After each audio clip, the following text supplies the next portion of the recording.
పవన్ కళ్యాణ్ గారు next cinema ఏంటి? ఇప్పటికే హరిశంకర్ గారితో వస్తున్నటువంటి సినిమా ఒక రేంజ్ లో బజ్ క్రియేట్ చేసుకుంది. మార్చి 26వ తారీఖున థియేటర్లో దిగి ఒక సంచలనం రేపబోతుందని ఇప్పటికే అర్థమైపోయింది. దానికి సంబంధించి చాలా అప్డేట్స్ వస్తున్నాయి. వచ్చిన ప్రతి అప్డేట్ కూడా ఒక వైరల్ అవుతుంది. నెక్స్ట్ ఏంటి అన్నప్పుడే ఒక మామూలుగా లేనటువంటి స్టోరీ గురించి ఇప్పటికే వచ్చింది. ఆ సినిమా ఆ కాంబినేషన్ గురించి వింటుంటేనే పిచ్చెక్కిపోయింది. అదే సురేందర్ రెడ్డి గారు, వకంతం వంశీ, పవన్ కళ్యాణ్ గారి కాంబినేషన్లో రామ్ తాళూరి గారి నిర్మాణంలో జరుగుతున్నటువంటి సినిమాకి అసలు ఇంతవరకు ఒక స్టోరీ లైన్ గురించి జస్ట్ చెప్పుకుంటూ వచ్చారు. ఒక మంచి పవర్ఫుల్ క్యారెక్టర్లో పవన్ కళ్యాణ్ గారిని చూపించబోతున్న ఇప్పటి వరకు ఏ ఇండియన్ హీరో కూడా అలాంటి క్యారెక్టర్ చేయలేదు అని చెప్పి. ఎందుకంటే వకంతం వంశీ గారి హీరో క్యారెక్టరైజేషన్స్ కూడా అలాగే ఉంటాయి. టెంపర్లో జూనియర్ ఎన్టీఆర్ గారిది కానీ, అంతకుముందు వచ్చినటువంటి నా పేరు సూర్య నా ఇల్లు ఇండియా అనేటువంటి అల్లు అర్జున్ గారిని హీరోగా పెట్టి ఆయనే డైరెక్ట్ చేసినటువంటి సినిమా కానీ క్యారెక్టర్లే చాలా డిఫరెంట్గా ఉంటాయి, హీరో క్యారెక్టర్లు. అలాంటి క్యారెక్టర్లో పవన్ కళ్యాణ్ గారిని పెట్టి ఇంకొక వైల్డ్ మంచి మాఫియా బ్యాక్గ్రౌండ్ అంటున్నారు, అలాంటి స్టోరీలో చేస్తున్నాం అని చెప్పి.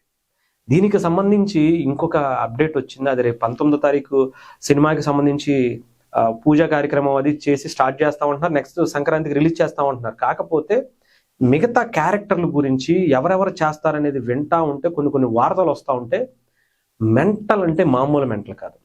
పవన్ కళ్యాణ్ గారిని చూడటమే అసలు ఆయన సినిమాలో పడితే అసలు కరెక్ట్ సినిమా పడితే ఎలా ఉంటుంది అనుకున్న వాళ్ళకి జస్ట్ అలా వాక్ చేసుకుంటూ వాచ్ ఇలా కొట్టుకుంటూ వచ్చినటువంటి ఓజీ సినిమానే 400 కోట్లు కొట్టి అరాచకం సృష్టించింది. థియేటర్లో తగలబడిపోవటం అంటే ఏంటో ఒక మనకి రుచి చూపించిందని చెప్పాలి. కానీ దానికి మించి ఇచ్చేటువంటి కిక్ ఇచ్చేటువంటి సినిమా ఇది.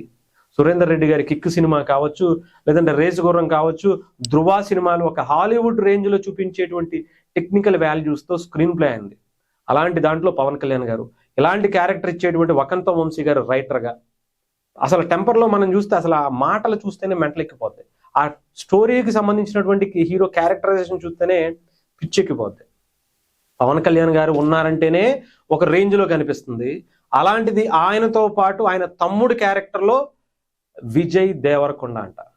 ఇంకా ఆలోచించండి. అసలు నిజంగా ఊహించుకోవడం కూడా కష్టంగానే ఉంది కదా.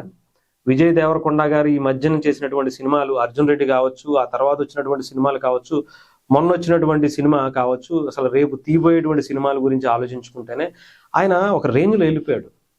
అలాంటి వ్యక్తితో అంటే ఒక క్యారెక్టర్ని ఆయన ఒక యాక్టర్గా ఎంత పవర్ఫుల్గా పర్ఫామ్ చేస్తాడో మనం ప్రత్యేకించి చెప్పాల్సిన అవసరం విజయ్ దేవరకొండ. అలాంటి వ్యక్తిని పవన్ కళ్యాణ్ గారికి తమ్ముడిగా ఒక క్యారెక్టర్ అనుకుంటున్నారట. అది గనక ఓకే అయ్యిందో లేదో నాకైతే తెలియదు, కానీ అసలు ఊహించుకోవటమే కష్టంగా ఉంది. అసలు వీళ్ళిద్దరూ కలిసి స్క్రీన్ మీద పడితే ఎలా ఉంటుందో ఆలోచించండి. అసలు మామూలుగానే విజయ్ దేవరకొండ గారికి ఒక సపరేట్ ఫ్యాన్ బేస్ ఉంది. పవన్ కళ్యాణ్ గారి ఫ్యాన్ బేస్ గురించి అయితే మనం మాట్లాడుకునే అంత స్థాయి కూడా నాకు లేదు. అంత భయంకరమైనటువంటి ఆరా ఆయన చుట్టూ నడుస్తూ ఉంటుంది, ఆ ఫ్యానిజం అనేది. అసలు తెలుగు సినిమాకి ఆయన ఒక సపరేట్ ట్రెండ్ క్రియేట్ చేశాడు. ఫ్యాన్స్ అనేటువంటి పదానికి వీళ్ళు డైహార్డ్ ఫ్యాన్స్ అనేటువంటి పదానికి ఆయన కొత్త నిర్వచనాన్ని ఆయన అభిమానులు చూపించారు. ఇంక వీళ్ళిద్దరూ కలిసి ఒక స్క్రీన్ మీద పడితే ఇంకా చాలా ఉన్నాయట, చాలా సర్ప్రైజులు ఉన్నాయట, చాలా క్యారెక్టర్లు, చాలా వాల్యుబుల్ క్యారెక్టర్స్ అట. వకంతం వంశీ గారు అంత పవర్ఫుల్గా క్యారెక్టర్ని స్టోరీని డిజైన్ చేశారట.